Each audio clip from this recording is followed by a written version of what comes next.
It is on the couch with Brendt, Wayne the Red, and happy folks, Stan and Bosch. Of course, I've got another exciting guest. This week, let's go have a chat. Varsity Cup 2024, and it is finally here. What a start to Varsity Cup. Of course, we started off right here at the Donny Craven against NWU. Last week we played against Ikes, and then this past Monday we also played against Wits. Yes, you're quite right, Brent. I think, as you said, our first game was against NWU, and we struggled. I think we must admit it wasn't a good game. They fairly and squarely beat us, and the reason for that is, and I just saw it on that day, they were running straight and hard, and it sounds very simple, but it was deadly. And we struggled to keep up with them, and it seemed like we didn't have a game plan that could suit the conditions. So we did lose that game, but as you said, then we won 2 games in a row. Which I'm very happy of. The first and we were one, all at Ikes, of course, to go and support the boys. So I was at UCT at the Green Mile. I know you were there as well. The Green Mile is also very iconic. I mean, it is a different setup than Donny Craven, but it was packed. It was packed. I've been to the Green Miles numerous times before. It's the most packed I've seen it in years. So it was exceptional to see that. The wind was terrible. And that is obviously conditions that the Ikes know of. I was this last week also at one of their games and it rained, and they told me like they know the wind, they know the rain. But somehow we actually managed to play better than them in the wind, and we won the game. And then, as you said, the last week we played Wits. Also a very important game because most people won't believe it, but Wits are actually they were the top of the log. They were at the top of the log. They were log leaders.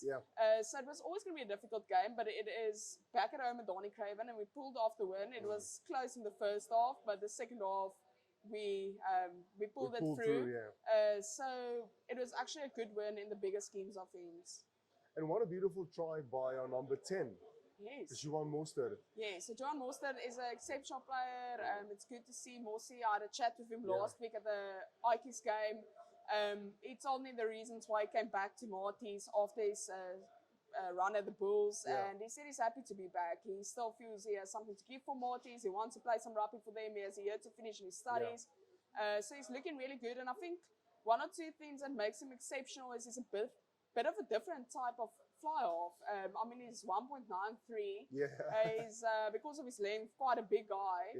So actually to score a try like that is definitely something we can see more of a fullback or something. So actually it was great to see him to get the ball and to see him run loose. I know, so 2 massive upcoming games coming up. Of course, this coming Monday against UJ, and then the boys are traveling to UWC as well. How important are these 2 upcoming games? Yes, so I think firstly, we must realize that in a competition like this, every game counts. It's not a long season, it's not URC where you travel back and forth, etc. It's a shorter season, so from the get-go you need to perform, especially because we won 2 out of our last 3 games, but we haven't got a lot of bonus points, etc. So actually, where we stand currently on the log is not where we want to be.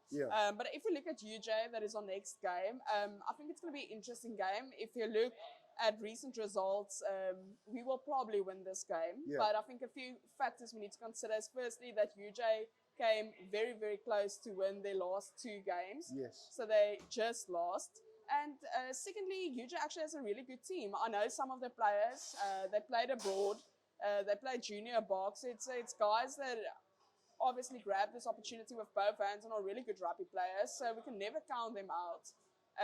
And then moving on to UWC. So yes, again, we have the upper hand against UWC, but and it's obviously a away game, but something that is positive about this whole thing is that UWC is obviously very close to us. It's about a 40-minute drive, so hopefully a lot of people can come again to the game, and we can pack the stadium with a lot of Marty supporters. Something that we're supposed to win the game, and I think we're gonna. But something that's a bit of a negative thing for me about UWC is their stadium. I don't know if you've been there, but I've been there before. Yes, I've been there a few times. I was there last year a lot with the Marty's Women's Cup, and it's really a terrible stadium because there's a tartan between the rugby field and the stadium. So there feels like there's a gap the whole time. And you'd never feel part of the game. It's actually a very strange feeling, and it's not great at all. So what I'm actually trying to say with this is we need to win the UWC game. I think we're going to win it, but it's actually a difficult place to go and play with Donny Craven and the Green Mall. The crowd is around you, you feel them. Yeah, it's one place everybody sits, it's a bit removed from the field. So I still think we're going to win, but it's not going to have that experience of Varsity Cup that it usually has. And I think maybe, you know, for the players, it's a bit of a downfall. You're used to Varsity Cup and all the students next to you, and in this case, it's not going to be. So I think we're going to win the game, but it doesn't say it's always that plain sailing. I'm very positive, Ane. What do you think? Can we possibly get a home final? Brent, at this stage, I think it's a bit difficult to say, Yeah. but we obviously believe that they're going to get the home final. So I think there's a few things we need to consider. The log is currently very confusing, if I can say it that way. And the reason is that NW was looking good. They were last year's winners. They just lost to Shimlas over the weekend. I mean, a few of the other teams, Wits is currently looking very good. Mortis is making a comeback and climbing up the ladder.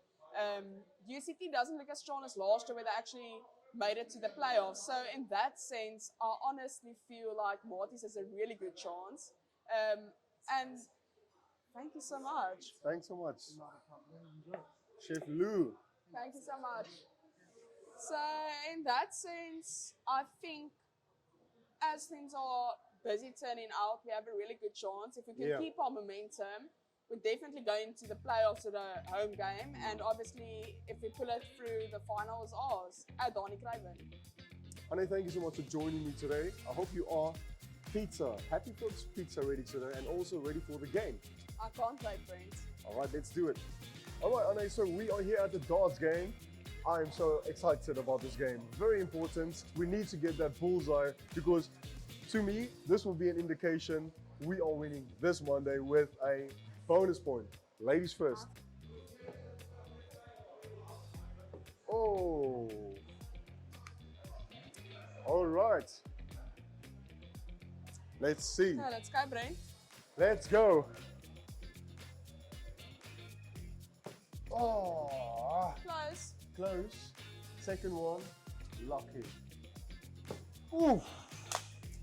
That's a wrap. Didn't get the bullseye today. Maybe next week. Today, what a delicious pizza.